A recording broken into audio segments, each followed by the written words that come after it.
Welcome to Radical Feminist Perspectives.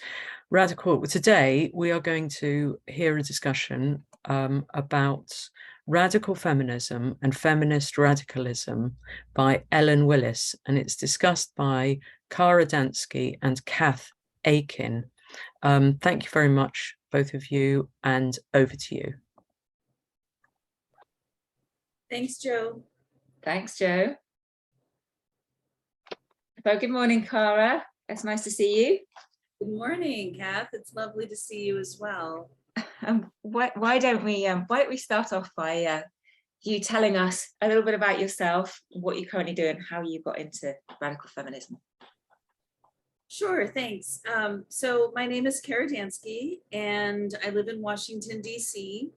I'm currently the president of the U.S. chapter of Women's Declaration International.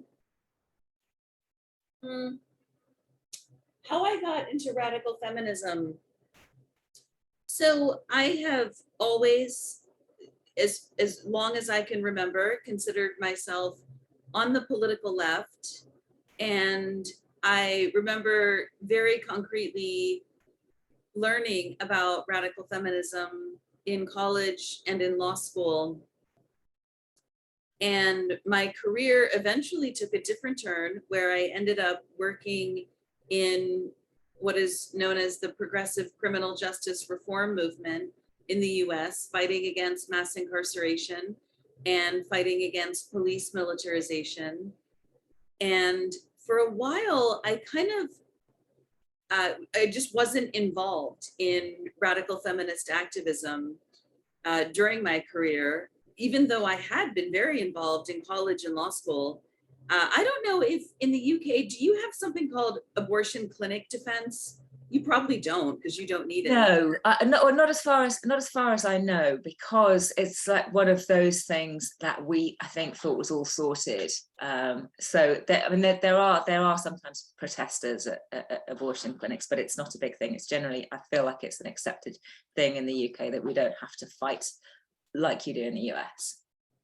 Yeah, so in the early 90s, when I was in college, we had to do clinic defense, which literally meant standing outside abortion clinics and linking arms with other women in order to defend abortion clinics against right-wing protesters who would scream things like, you know, you're going to hell, and all sorts of horrible things that people, men and women, would yell at women who were coming to clinics to seek abortions. And so we would link arms and stand outside abortion clinics to defend the clinics. And the women would have to be escorted into the clinics by uniformed escorts. And so we would sort of break away and make way for women to get into the clinics.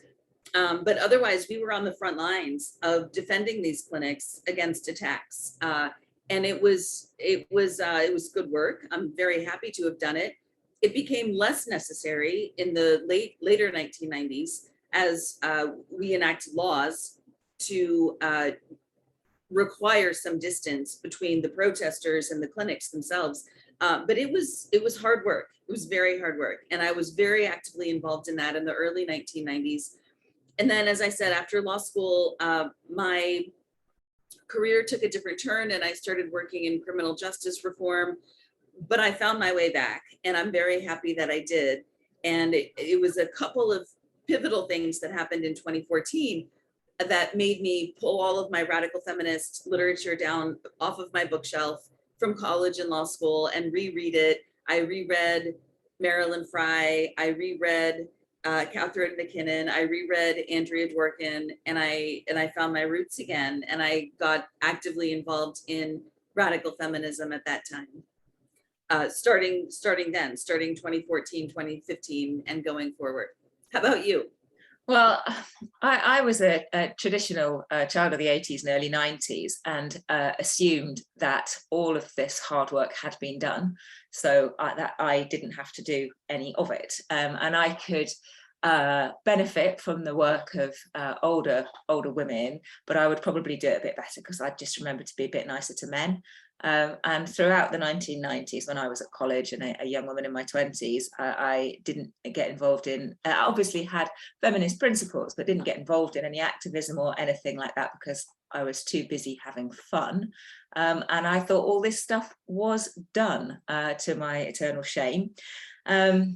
And then it was really only in my late 20s when I got married, and had a baby and ran into all the sex-based discrimination that women face inevitably in their lives. And then I felt like I had, by being, a sort of unsupportive 90s liberal feminist, I felt like I'd let the side down. I also felt like I'd got married, I'd had a baby and given up work for a bit, so maybe I wouldn't be welcome in feminist circles. So I read around a bit and only got back into activism of any sort when in 2014, when my children's, the local council threatened to close my children's school, and that didn't have anything to do with feminism, but it did have to do with a large, powerful group telling what they thought was a small group of uneducated rural parents that they knew best, and expecting us just to roll over and take it. And we stood up and fought back and forced them not to close the school by doing all the very boring things that activism is often involves. So, we wrote letters, we went to see our MP, we attended meetings, we made a nuisance of ourselves. And that really showed me that those small actions can sometimes have a big effect. And then in around that time, maybe a little later, 2015, 2016, I was quite an enthusiastic user of Mumsnet, which I found a great forum for not just parenting information, but also for a group of interesting women with lots of different experiences. You've got a lot more to talk about than raising children. And I read, I don't know, it might have been something written by Posey before she was banned, but I read for the first time, I read a long post about what has been happening with regards to gender activism, and I couldn't believe what I was reading and how anybody could see this and not immediately see the threat to women and girls and children and to truth and as well. I was so shocked, and then I found myself reading a lot around it and trying to educate myself more about the things I've missed out on in the 1990s, and like you, finding a way back to being a proper feminist again. And in I think it was in 2019, I offered to volunteer for WDI, and I met Jo, and I really liked the approach and how valuable the small actions we can take is and how much it's appreciated. So since then, and nobody asked me about my opinions or my my politics or what feminists writers I had read or anything like that. They were just grateful for the help, and we got on with the work. I think women like me can be useful because we're experienced in making ourselves annoying and doing all the boring things that nobody else wants to do. It's not as glamorous as, say, going on great big protests or that kind of thing, but it's important work, and I was really grateful to find somewhere that I could help and offer my services and they would be appreciated. So since then, I've been reading a lot more and educating myself about radical feminism. So yes. Well, the boring stuff is really interesting, right? Like, I mean, the boring stuff itself is not interesting, but you're reminding me of a time when I was in law school. And for anyone who doesn't know, law school is absolutely grueling. It's absolutely dreadful. It's a terrible, terrible time. And I made a commitment in law school that I was going to spend one evening per week going to the downtown Philadelphia office of the National Abortion and Reproductive Rights Action League. And I would spend an entire evening at what we call NARAL, stuffing envelopes and licking stamps. You know, the really boring stuff of folding letters and stuffing envelopes. But it was delightful because it was a group of women who were gathering to do the really boring stuff of getting mailers out, getting funders out. Now, I can no longer affiliate myself with NARAL because they have fully adopted trans women are women even though they're supposed to be dedicated to abortion and reproductive rights for women and girls, they apparently think that some men are women. But that was almost 30 years ago now. And it was a delight to get away from law school and to just go spend some time in an office with women and do the really dreadful, boring work. The sense of camaraderie and sisterhood, then it's valuable. And I think we don't get the opportunity to do it so much nowadays, but you feel like you're making a difference and linking up with other women, often who's got very different life experiences and are coming from a different place from you. I think that's really valuable. I tell my daughter, I've got a daughter who's 15, and I tell her, how valuable these shared female experiences are. So I hope she'll be able to carry that on. Yeah.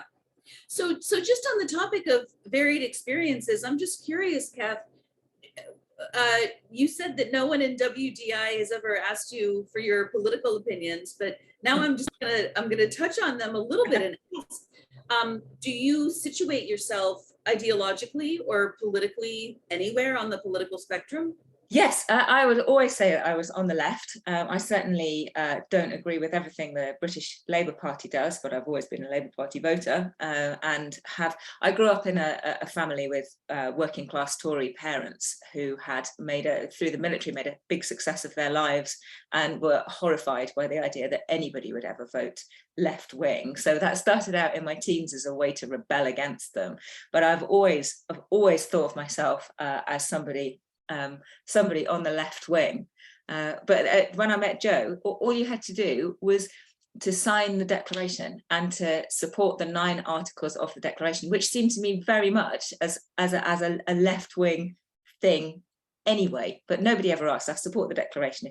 I like the way that WDI works. If you support the declaration and it's 9 articles, then you are welcome. Yeah. And what about you, Cara? Where would you say, because I know left and right is different in the US. I would say usually it would seem that the left in the UK is more left than the left in the US, but is that a truism, or where do you find yourself? Yeah, for sure. I have always thought of myself on the left.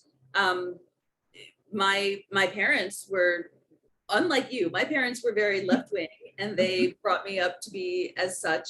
I understand that our Democratic Party is much further to the right than UK Labour in many ways. And I think that a lot of people may not understand that many US Democrats, women and men, but women especially, are ideologically very further to the left than the Democratic Party. And I include myself in that. I've always thought of myself as much more aligned with traditional leftist values than the Democratic Party espouses.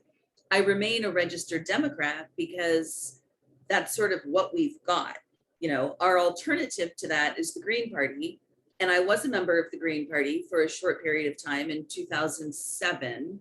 But I registered as a Democrat in 1990. And as I said, I became a member of the Green Party for a brief period of time in 2007. And then I re-registered as a Democrat in 2008 so that I could vote in the presidential primary. And the Democratic Party has never really satisfied me in terms of its values or its principles. But as I said, it's what we've got. But I've always considered myself ideologically very far on the political left. Yes, that's interesting. And shall we move on from there to talk about the article? Yeah, sure. Would you like to share some of your initial thoughts? Sure. So I read this article, Ellen Willis, on sort of her reflections, Radical Feminism and Feminist Radicalism. And as I read it, I was reading it kind of through 3 lenses. And I was really thinking deeply about what she had to say. And one of them was the US chapter's political convention happening in a month in Washington, D.C., called Reigniting the Women's Liberation Movement. And I was doing that in part because she is writing about how, in her view, we can have a legitimate women's liberation movement. And she's sharing some of her reflections on what happened with the women's liberation movement in the 60s and 70s. The second lens that I was reading it through was through place and time. She's very much writing from a place of the US in 1984, which was, the early to mid 80s. And it was the height of Reaganism. And it was the height of the Cold War, or nearing the end of the Cold War. And she's gravely concerned about the right wing, quite understandably. And the third lens that I'm reading it through is through the lens of thinking about some recent accusations that WDI is right wing, either in the UK or in the US or elsewhere, and that I personally am right wing, which is a bizarre accusation that I don't even understand because it comes out of nowhere and makes no sense. But she has, I think, some critiques that are valuable to think about in terms of where radical feminism situates itself on the political landscape. Now, so those are sort of the lenses through which I'm reading this. And I kind of thought that Willis seems to be doing a couple things. One is that she seems to be examining her own role in the women's liberation and radical feminist movement, and she distinguishes those, which I thought was interesting. And another thing that she seems to be doing is taking aim at women who were also involved in the movement, whose ideas she didn't like at all, and she doesn't hesitate to criticize them. She's analyzing some of her own reasons why the movement ended up not succeeding at the time. And she's also, I think, clumsily exploring the extent to which radical feminism is compatible with political leftism and feminism's role in left politics. And she does some really interesting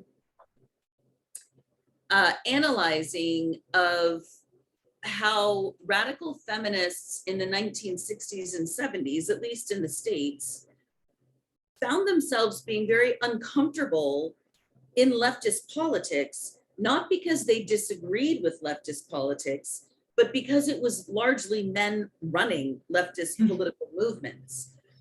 And these men running the leftist political movements didn't seem to be very interested at all in promoting the work and the welfare and rights and well-being of women and girls.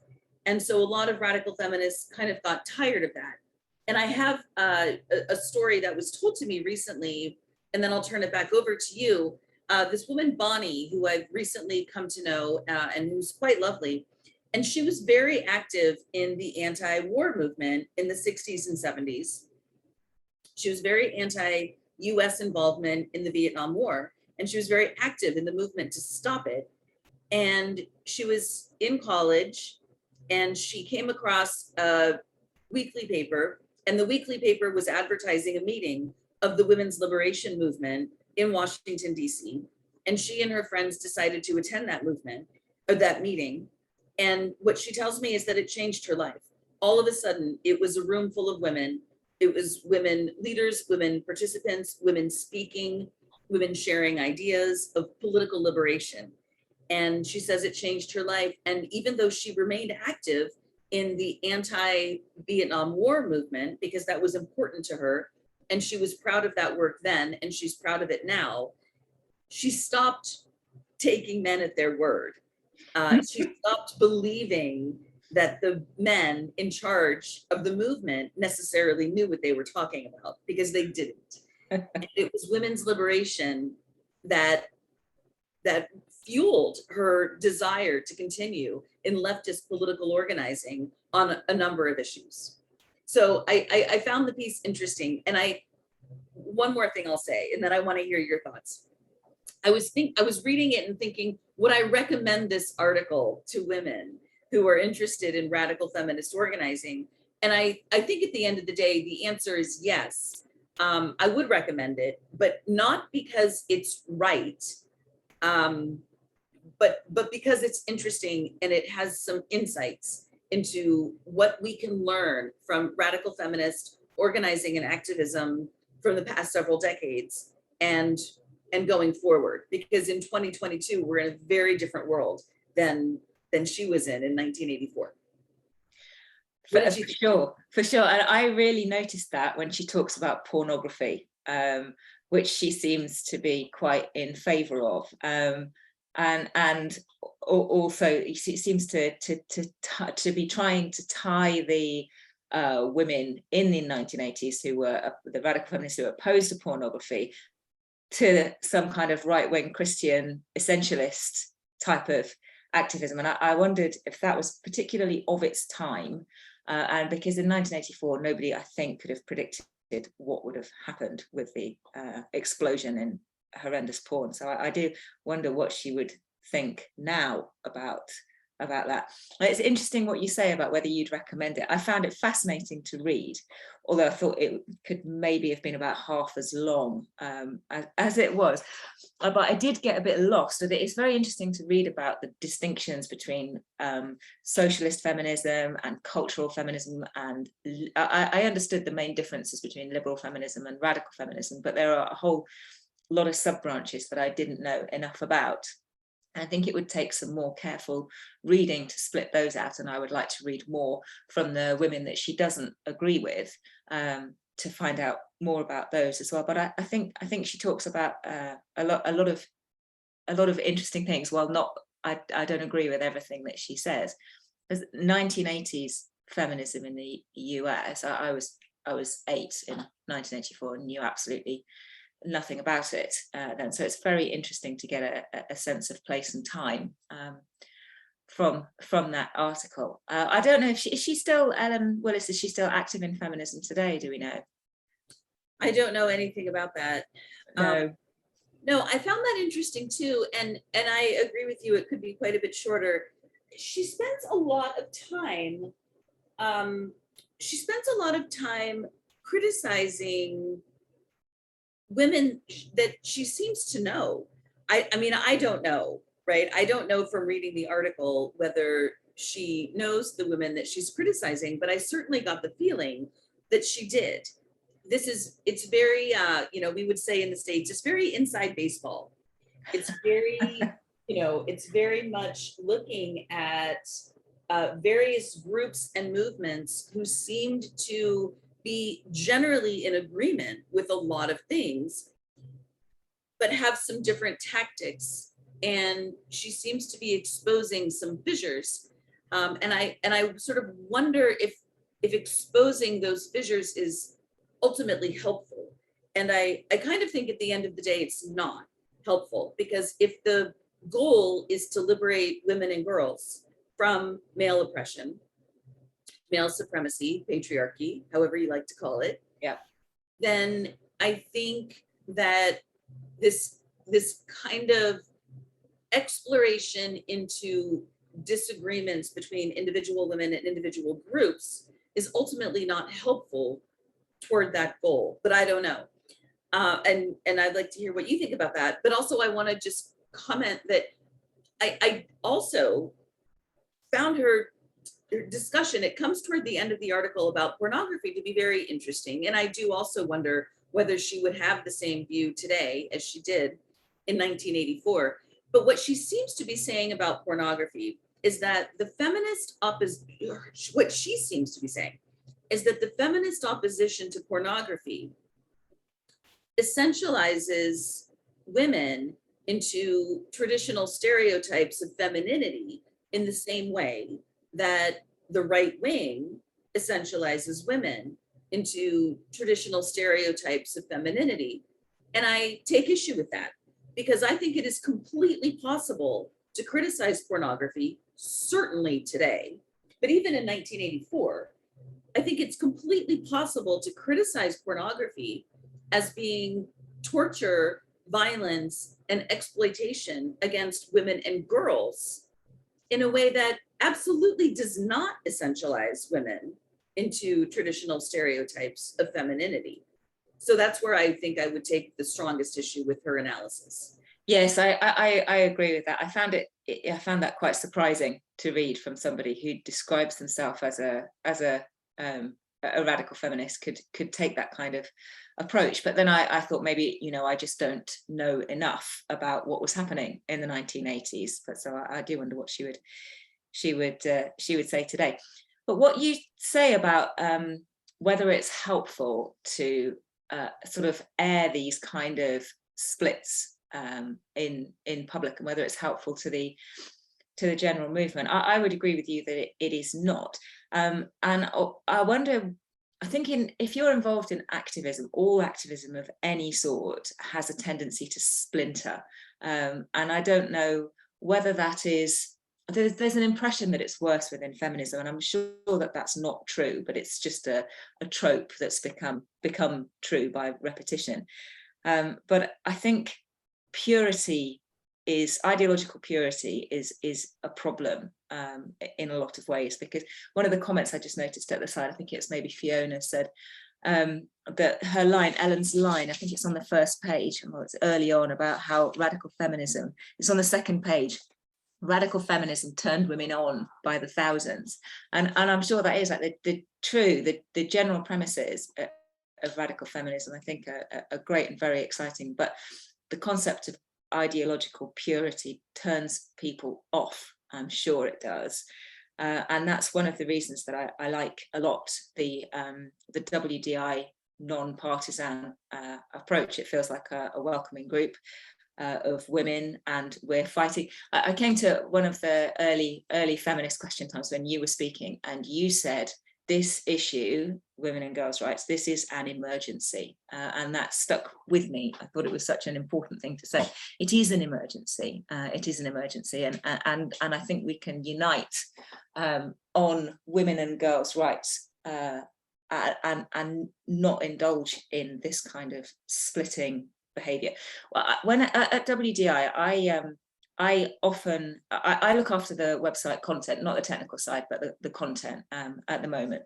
And we try to speak out publicly in support of women wherever we can. So we write statements of support for women all over the world who've found themselves in difficulties. And we support women who don't necessarily agree with us 100%, and we value the work of women's groups who work in a different way. We're non-partisan, but we appreciate the work that, say, WP UK in the UK do, and the Labour Women's Declaration and the Green Women's Declaration, and we can support their work and support them to work in a different way from us, and not indulge in negativity because we may not align 100% on our ideas. What's your opinion on that? Yeah, I'm noticing a comment in chat about free speech, and I'm just reflecting on how WDI put out a statement in favor of Kathleen Stock when she was being hounded out of university, because WDI and Dr. Stock don't agree on everything, and that's fine, but it's always been a very, as far as I know, a respectful public exchange of ideas. And when there's disagreement, there's respectful disagreement, and I think that's a very good thing. You know, it gets very tricky, and when there's been criticism of groups like the US chapter of WDI or Women's Liberation Front, occasionally working with, admittedly, conservative groups, you know, would WDI US chapter speak publicly in favor of some of the women who work against abortion? You know, I mean, we wouldn't. You know, you're saying we want to support women's work when we can, And I agree with that, except that we have a very real problem here in the States, which is that we do have conservative women's groups who are very active in, and who were active in getting rid of Roe v. Wade, and who are very active in abortion bans at the state level. And absolutely not, we would not support those women's work. So it does become tricky when it comes to ideological purity. I don't like ideological purity, but I will stand unapologetically for women and girls' right to abortion on demand and without apology. So I don't know, you know, where ought we be ideologically pure, and where ought we not? Yeah, abortion seems like a red line to me, that we take this position, that, like you, in favour of abortion on demand and without apology. So that seems like a red line. But what about smaller disagreements? Say where you stand. Like sometimes in the UK, on the left, we can have disagreements about how left you are and whether you are left enough. And that seems to me something that we shouldn't worry about too much. Yeah, that's an interesting one. You know, I pay as much attention as I can to what's going on over there politically, and I acknowledge that I cannot understand all of it. But I've just become so dismayed about how not left the Democrats are in my own country. We recently passed the largest military spending bill in the history of the United States, which, if I'm remembering right, was a $48 billion increase over last year's military spending bill. And I'm just increasingly questioning, you know, we all understand that the US Democrats are not left. We all get that. But I'm just increasingly dismayed at just how not left the Democrats are, which is not to say that the Republicans are left. I'm not about to vote Republican. Yeah. But just how conservative the Democrats are increasingly becoming. It's not the Democratic Party that I joined in 1990. I'll say that. I read, I can't remember where it was, but quite recently, that people voting for the Democrats in the US were hoping for more left policies on spending, taxation, healthcare, but they didn't get that. They're still fairly right on all those things, but they got a whole load of social justice and that kind of thing, trans rights, that kind of thing that they weren't expecting. Whereas what people would really like is some more left policies on finance and healthcare. Yeah, I mean, I hear from rank and file Democrats all the time. In my emails open through my website, and I'm fairly open about my politics on social media. And I hear from US rank and file Democrats all the time who say they're just absolutely appalled at what's going on. And then sadly, we have, on the other side of the political aisle, a bunch of right-wing conservatives who also want better finances and who also want healthcare. And they somehow think the Republicans are going to deliver that. And I don't see that happening either.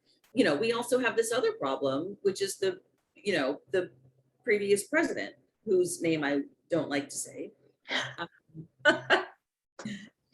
I mean, it's a problem, if I really honestly think that if the Republican Party manages to put up someone who's a remotely decent human being, which is not that guy, I think the Republicans will take back the presidency in 2024.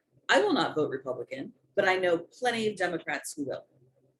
Yes, yeah, so you have that too, don't you? Oh, we do. Yeah, we do. So our last prime minister, our outgoing prime minister, won the most recent election in 2019 with a landslide, pretty much a huge majority. And I don't think it's because anybody likes him. Well, some people on the right like him, but I don't think it's because he's a hugely popular person. but because the alternative was unappealing to the vast majority of voters. And I think I get the feeling that the Labour Party will probably win the next election. I certainly hope they do, but it's very difficult for women in the UK and the US to find a political party that they can support or that has the right approach to women's rights, or any kind of prioritization of women and girls. And I, as a mature adult, I don't expect to vote for somebody only whose views I align with perfectly. We all have to make compromises. But it's very hard to think of anybody who deserves our vote in the UK. We have the Women's Equality Party in the UK, but as you probably know, they're completely captured by gender ideology themselves. So you can't vote for them either. It is very difficult. I was also, we are at WDI. We're working on a book at the moment that brings together reports from as many of our country contexts as we can manage. And when we were going through the surveys from women in countries all around the world, it really struck me how different their experiences of women's rights and feminism are to yours and mine, which are comparable really as growing up in Western countries, and just the horrendous circumstances that women are living in some countries around the world, and how I wonder how they would see this kind of internal squabbling when they're facing threats to their rights, or that we can't really comprehend because things are just so bad for them.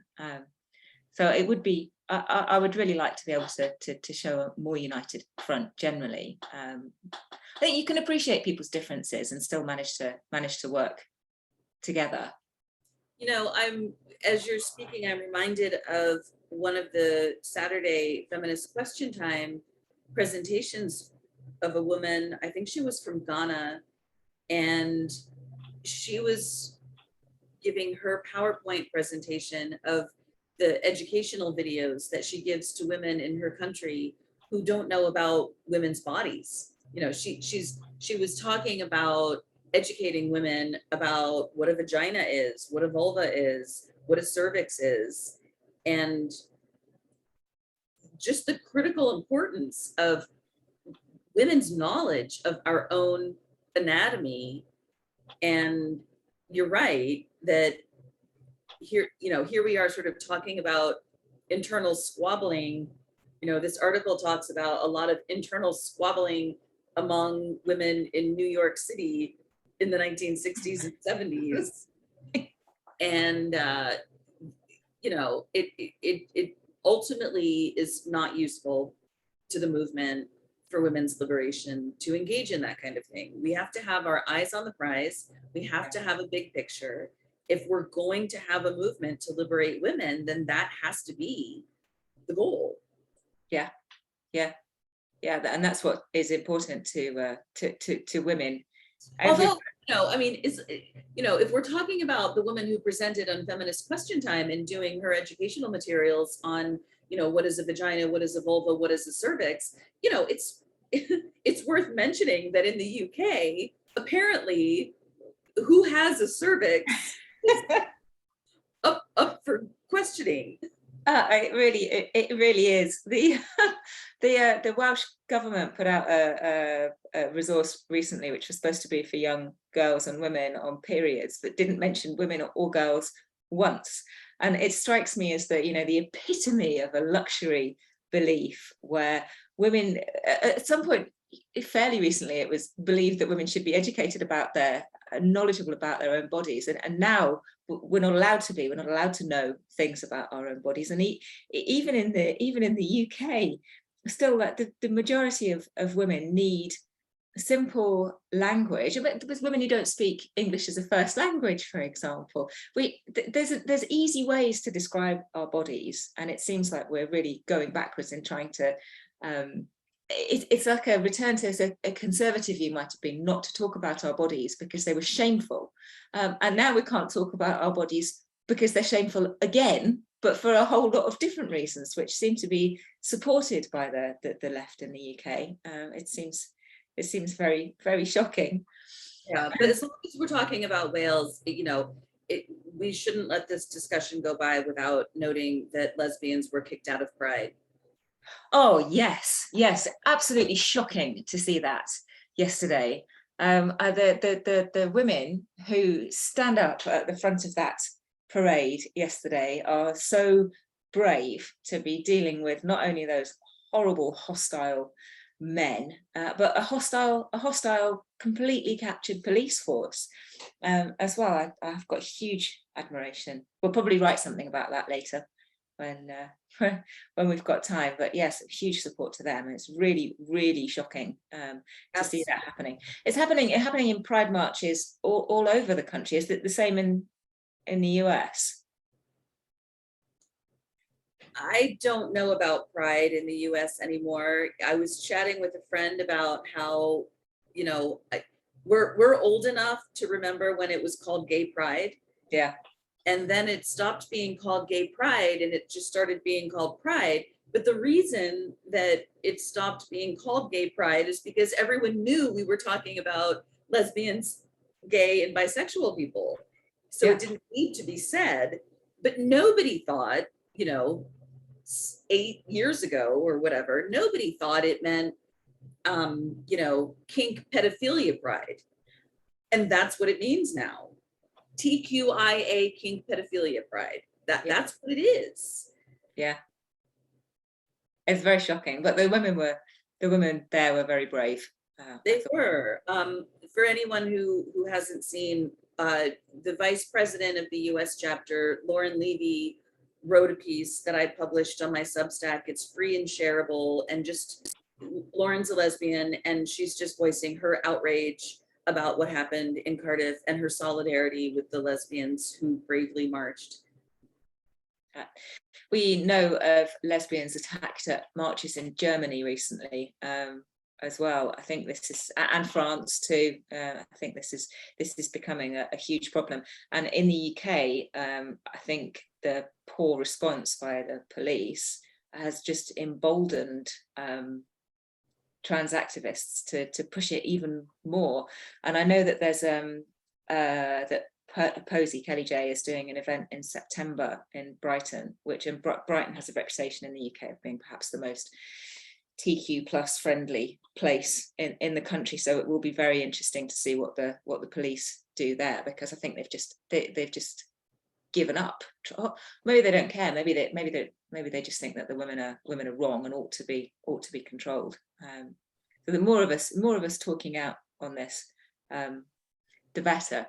I remember a few years ago, I wrote on behalf of WDI, I wrote a statement about our use of language.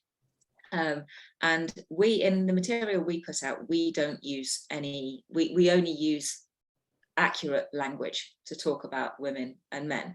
And when I started writing a fortnightly newsletter for WDI last year, and I started off referring to men as trans-identified men. I thought that was okay.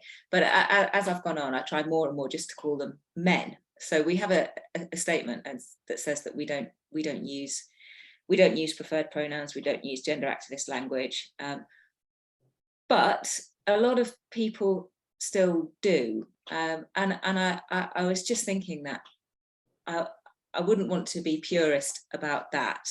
And I accept that some people still use gender language because they feel they have to, because they're in a different place in their country. So I feel like WDI can be a welcoming place to people who are on different stages of their journey towards radical feminism, or just in support of us and our aims in general, and that we can welcome people without demanding complete purity on language, for example, of them. What do you think? So at the US chapter of WDI, we are absolute purists on language, but that doesn't mean that we would shun or turn away women who are still using gender language. No, we don't use preferred pronouns at all, ever. I've gone to great lengths, and I will say, when I submitted the draft of my book, The Abolition of Sex, How the Transgender Agenda Harms Women and Girls, I submitted the first draft, and I was terrified that the publisher would come back and tell me that I would have to change the pronouns. And he didn't. So my book is filled with misgendering. It is, full of accurate language and refusal to capitulate. And I want to say this on the uncompromising use of language. We at WDI USA are uncompromising on language because we think that's the right thing to do. We think it's a principled thing to do.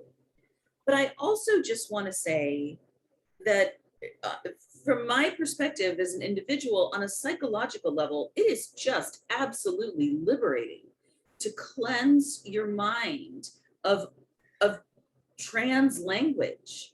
It is so liberating to just speak accurately and to just speak truth and to just knock it off with all the gaslighting and the lies that we have been told about trans.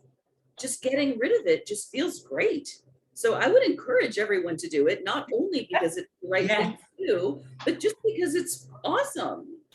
It is great. It is great to be able to speak openly. And I think Vaishnavi said a while ago that being able to be completely clear, if you can be clear and you can be pure on your language, then you should, because it helps women in developing countries who are fighting against big NGOs importing this idea. So I always bear that in mind while trying to. I think that sometimes when women are alerted to these issues, it's a first step, and then they become more and more aware of just what's been happening. And it's a bit like shedding an extra skin as you take a further step down there, and just you can let go of calling men women, and the more you do it, the easier it is. And getting back to the idea of boring activism and just getting stuck in and getting your hands dirty, there's a concept in the UK I'm very supportive of. I've got three children. Just before going back to the boring stuff, I just say one quick thing and then we'll get back to that. Yeah. Like, it's to the point that I literally cannot make myself say TW. You know what I mean, right? Like, it sticks in your throat. I can't say it. Yes. And it's just so good to do that. Okay, sorry, go ahead. So in schools, when you have, I'm very supportive of my children's schools. They go to state schools, but so government funded schools, and I think the teachers are wonderful. Generally, it's a hard job and everything. But when you have a child in education, and there's something that you don't like, there's an idea among women that you don't want to be that parent. So I think that that's something you should just let go of as a concept for the whole of your life, really. I complained about, I can't remember what I complained about to start with at schools. I think maybe it was to do with the closure of my children's school, but I think you should embrace the idea of making a nuisance of yourself and not caring what other people think. Not caring what other people think about you is massively liberating generally. And then once you've done it once, you get a taste for it, I think. So when you start to fight back against things that are wrong in education at the moment, it is captured in the UK by gender ideology, but there is a big pushback starting. And when you start to fight back against it, it's not just from a point of feminism, but also from the point of logic and truth. Our children are being taught things that are not true, and that's all something all parents can get behind, not just those of us who are feminists. And it is liberating, and the more you do it, the more you can do it. So you push on through that first time, and then yes, it's just liberating, and you feel great, and you can do it more and become a more effective. Take some power back for yourself. I think it's powerful, women working like this and not caring if they're going to be that parent, not caring what school administration is going to think of you or other parents. I think that's good. That was really educational for me. And now I've got a taste for it, and I've managed to get myself involved in a battle with all 3 of my children's schools. Yeah. So I literally am that parent now, and they probably hate me, but I don't care. No, it's great. It's great. I'm not a parent. I don't have a child at all, let alone a child in school. I am so distraught about what is being taught in schools these days. But just quickly on the topic of getting past the fear of saying something, just a real quick story. I get criticized all the time for talking with conservatives. I get it. I know I've been doing this for several years. I get it. I was invited to talk with a group of Republican women in a fairly major US city. And I accepted that invitation, and they invited me knowing that I'm a leftist radical feminist. And so we had the meeting, and we had some interesting conversations, but one of the conversations started with a woman, and these are conservative women, right? And this woman said, "Kara, what are we going to do about transgender athletes in women's sports?" And I said, "Okay, well, I've got some ideas, but before we talk about activism, I would like to know what you mean by the word transgender." And she said, "Well, I guess I don't know what I mean." And I said, "Okay, do you mean men and boys in women's and girls' sports?" And she said, "Yeah." And I said, "Okay, well, if you mean men and boys, you can just say men and boys. That's fine." And she said, "I didn't think we were allowed to say that." And it just struck me as so powerful that this is a conservative woman who doesn't want men and boys competing with or against women and girls. And she felt socially coerced to use the word transgender when she doesn't even know what she's saying. We've gone so far down the trans rabbit hole that conservatives who oppose it still use the language. Yeah. And it's like, we've got to just get out of that.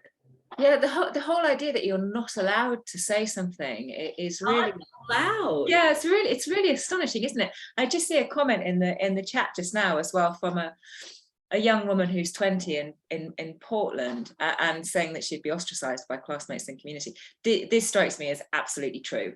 My daughter has gender critical views herself, but her friends are very woke, and it's very difficult to step out of that when you are a young person. So I told her that the old women like me would try and get that sorted for her. So it feels like this is to take on a battle like this, where we can remind people, whatever their political leanings, that you don't have to use this language. It's seeped in everywhere, and you can step up and fight back.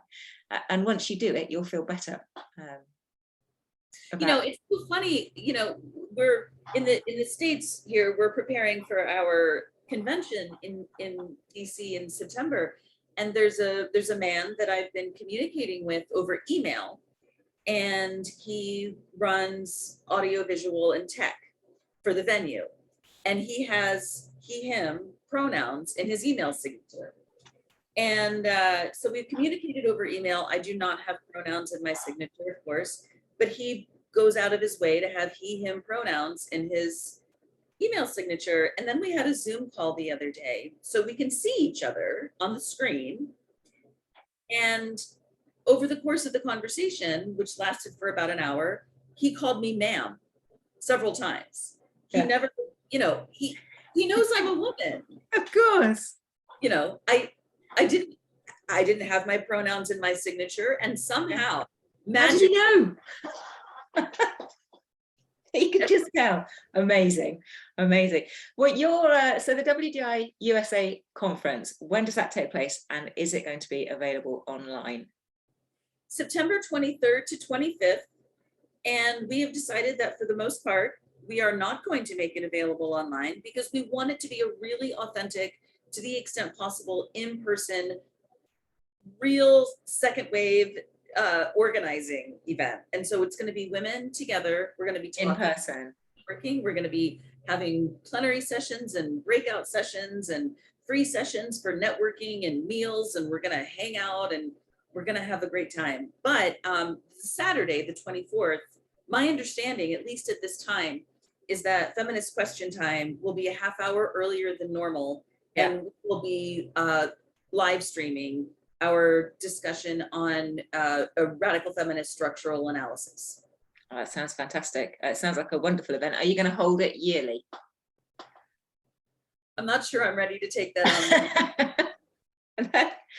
We had early on when I was in WDI in 2019, we held a conference in the UK, in London, for the launch of Heather Brunskell-Evans and Michelle Moore's book, Inventing Transgender Children and Young People. And it was a great day. It was really well attended. Organising events is one of those things that's also very boring and stressful, but very, very valuable. It was a lovely day. We had it on a Sunday, and we started at 9 in the morning, and there was going to be some protests, some student protesters, but I think they just couldn't quite get out of bed. It was too early on a Sunday morning. They're probably too hungover. But it was a great conference, and we all had a big drink in the bar afterwards. It was really nice, and there were some just wonderful women there. And what struck me particularly is what an enormous waste of time this all is, that everybody knows who is a man and who is a woman, and our attention is distracted on having to fight back against this enormous pretense, when all these wonderful women could be doing other things with their time to further the rights of women and girls, instead of fighting something that everybody knows isn't true. I thought maybe that's like a patriarchal distraction of our time and resources, that we have to put all our energy into fighting this. But it was a great event. It was very, very good. So I hope yours is just as good, just as much fun. Totally, and it will be, and that's what's so great about the declaration. And what I'm really excited about with respect to our conference is that we're really focused on reproductive integrity for women and girls. We're focused on ending male violence against women and girls. We're focused on ending pornography, prostitution, and trafficking. You know, we're focused on so many aspects of the movement to liberate women. By we, I mean WDI globally. Yeah. I think it's really great. Should we say anything else about the article, or are we done talking about that? I can't remember if there was anything else I particularly wanted to say, but I thought it was really, really interesting and a good educational piece for somebody like me, particularly who doesn't know very much about it. I thought maybe it could be abridged and made a little shorter, but generally I thought it was interesting, while not completely agreeing with everything she says.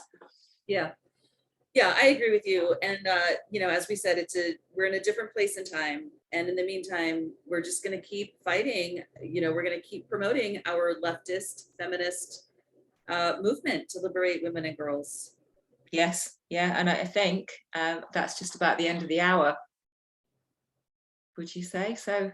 Well, yeah, that's been a great discussion. And thanks so much for getting up. What time is it in Washington? It's 5. Oh. Are you going now? It's 6 now. 6 o'clock. Are you going back to bed, or are you up for the day now? I'm probably up. Fine. It's fine. Another day fighting the patriarchy. It's all good. Yes. Yeah. Well, thanks very much. Thank you, Kath. Thank you, Jo. Yes, thank you, Jo, for that.